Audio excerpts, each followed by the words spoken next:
This is video file 4 for Caroline Byrne. So I'm going to talk now about this. This is on the northwest corner of the dwelling. It looks like on initial viewing, it might look like a crack in the structure. It's not actually a crack. What it is part of the render here, or the external coat of the render, delaminated and has historically delaminated and fallen away. Now there's no remains on the ground, it's all since been removed, so it's not really a crack in the main structure. It is that the external coat of render has delaminated and fallen away.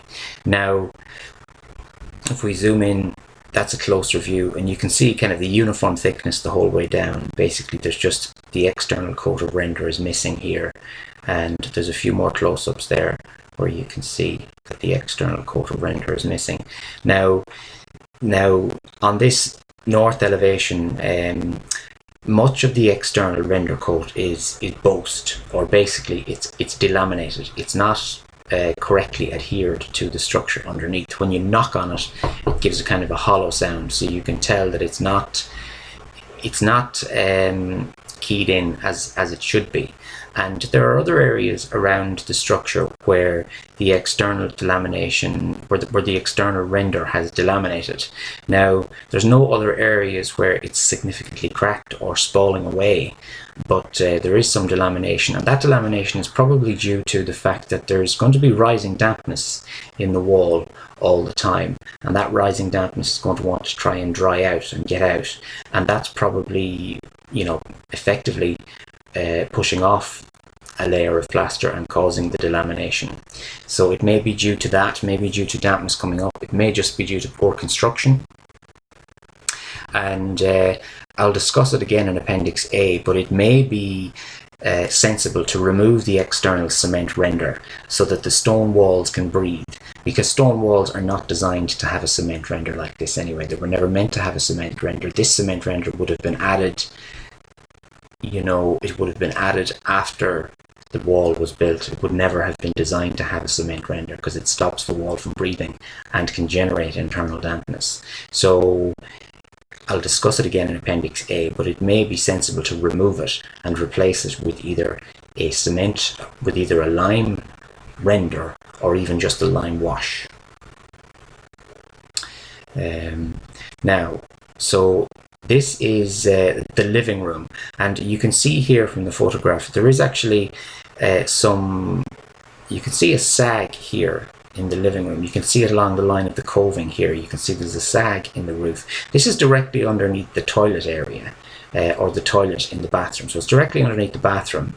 And this sagging here, it's probably that whatever structure is on the underside here, whether it's timber or whether it's plasterboard, it's historically, it must have gotten damp by a leak or a flood at some time, and that dampness has basically caused either the plasterboard or the timber ceiling to become detached from the main timbers, and that's why you're getting this sagging. Now it's dry at the minute, so this leak, whatever happened, it was repaired and remedied, because I'll show a photograph in the next few pages where it appears that the timber floor in the bathroom upstairs was replaced. So they obviously made a decision when they replaced the timber floors that the main structure was okay, or the main structural timbers were okay, but and they didn't bother to replace the ceiling. They said, look, it's not ideal, but it seems to be stable in the position that it's in, so we'll leave it there. That seems to have been the decision they've taken, but it is sagging. So, but again, it's not damp, and it does appear to be historical damage. So there is another view here. You can see here, this is a view taken from higher up, but you can see the sagging in the roof has actually hidden part of the coving there. because there's so much sagging in the roof. And again, the sagging appears to be from the, either the ceiling, whether it's plasterboard or like timber bats. The sagging is in just the covering. The timber joists themselves are probably in their original position, because there's no evidence of any sagging when you're up in the bathroom floor. It's all flush and level. It's all so the timber joists are probably fine. And once they dried out, they probably were structurally okay. So if we move on to now, again, this is upstairs. This photograph was taken. This room is the bathroom, and this room in here is the adjacent bedroom. This is upstairs, and you can see here that this timber floor here is relatively new compared to this timber floor here. So the timber floor in the bathroom at some stage was replaced, probably due to some sort of a leak or some sort of a flood where there was damage, and they decided to replace the timbers. And then I'd say one of the things I did notice is that there is, like, when you go into the bathroom, if you jump, there's quite a lot of vibration in the floor. I don't like to see that much vibration in the floor, so there might have been some damage done to the timbers, but it's very difficult for me to quantify how much damage was done. You would like, if you're doing a complete renovation, you might decide to redo this area here, so that you're not getting the same amount of sagging. And I suppose, if you were to take off the covering here, you could see the structure and see what kind of condition it's in, and replace any of the joists that need to be replaced. I would say you could probably leave it as it is until it becomes a problem. If you wanted to take the cheaper way out. It's like the leak that was there before it looks like it's been repaired, and there's been a patch job done, or there's been a repair done, but the repair they didn't go so far as to replace the ceiling. They could have done, but they didn't. So I think you could probably leave it. Now I wanted to talk a little bit about the heating system. So this is the small little room that's adjacent to the bathroom, and this, you can see here, these collection of pipes here that come to plumbing pipes that come to a point here where they were connected to something historically, but it's now gone. Now this was as far as I can tell, this is where the boiler was located for the central heating system. And you can actually see here in the wall, there's a circular hole here that was patched, which is probably where the vent pipe from the boiler went external to take away the vent gases. So the boiler was located here. Some sort of a boiler was located here to heat the radiators. Now it's very unusual to have a boiler on the first floor. I have seen boilers internally before.